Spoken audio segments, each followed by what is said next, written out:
which kills Black life, or a gender identity ideology which sexually transitions our children before they are ever able to reproduce. I happen to agree with Tosi. You know, the Democratic Party of today is not the Democrat Party that it was when we were being raised by mama and grandma. They have gotten completely radicalized. They've gone from just abortion before 12 weeks all the way up to abortion on demand for any reason. We have watched time and time again other groups like the Asian Americans receive bills that were sponsored by Raphael Warnock and John Ossoff for the anti-Asian American hate crime bill. They were awarded $49.5 million from the American Rescue Fund. And then there's a video of Raphael Warnock just yesterday running from a Black guy asking him about a specific Black agenda. When it comes to the Democrats, the only thing that they have for Black Americans is abortion. And you know what? As a Black woman, I am sick and tired of it. And it goes even deeper than that. It's every single policy. Let's just talk about, let's say, crime and gun control, right?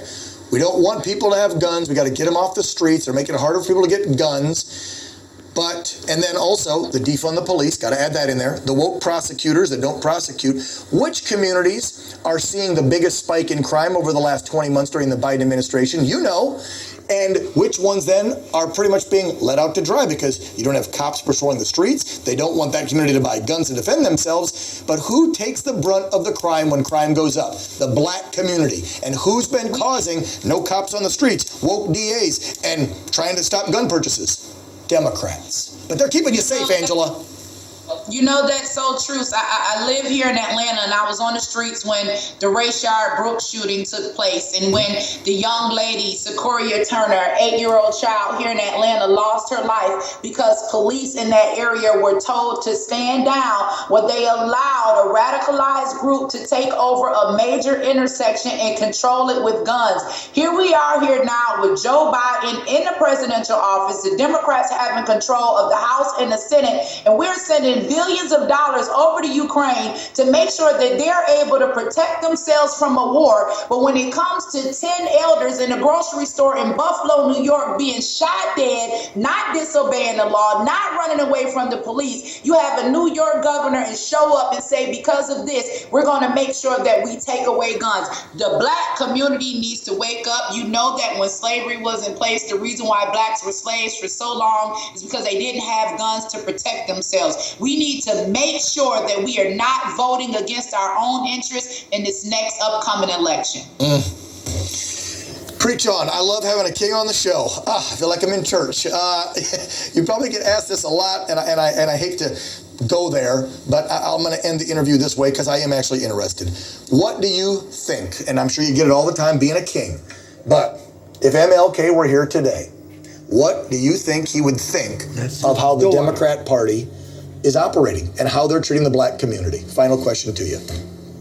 You know, I think that he would be disheartened. I really do. I think that it's obvious to not only just anybody that is a member of the King family, just anybody that's a part of the Black community. It's obvious that it's in this election, our needs, our wants, our asks have gone completely ignored. We are the last at the bottom of the barrel to get anything done on our behalf. And we know that we have been emotionally drug along to vote for people that don't have our best interest. It is time for us to wake up. It's time for us to protect our babies. It's time for us to protect our children.